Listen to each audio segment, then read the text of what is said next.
Le tradizioni di ieri rivivono ancora oggi nelle ocarine di argilla realizzate da Benvenuto Fecchio, artigiano e contadino di Ariano nel Polesine, che sulle orme del padre Idelmo porta avanti una delle usanze più tipiche del parco del Delta del Po.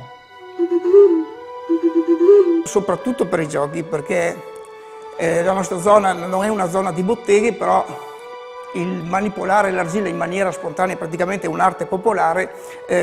La nostra gente l'ha sempre fatto fino agli anni 60 e adesso noi siamo fra gli ultimi testimoni di questa attività. Nel suo laboratorio Benvenuto Fecchio accoglie turisti e studenti che insieme a lui possono manipolare l'argilla e liberare la fantasia per costruire nuove ocarine.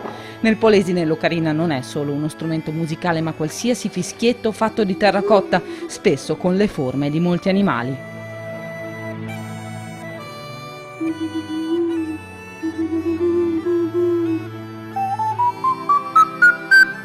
Storia e tradizioni del Delta del Po sono comunque tutte da scoprire.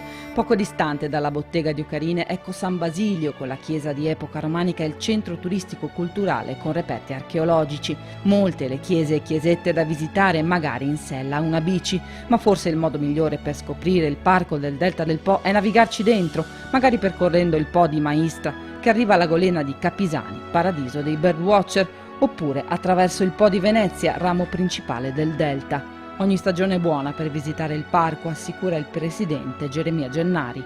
Viene qui dove trova un territorio, una bellezza unica, indimenticabile, così come tutti quelli che vengono qua lo ricordano. Abbiamo visto dei tramonti, abbiamo visto delle Alpi, abbiamo visto delle situazioni veramente indimenticabili. È un territorio che aspetta solo di essere come dire, visitato e che sicuramente non tradirà le aspettative di nessuno.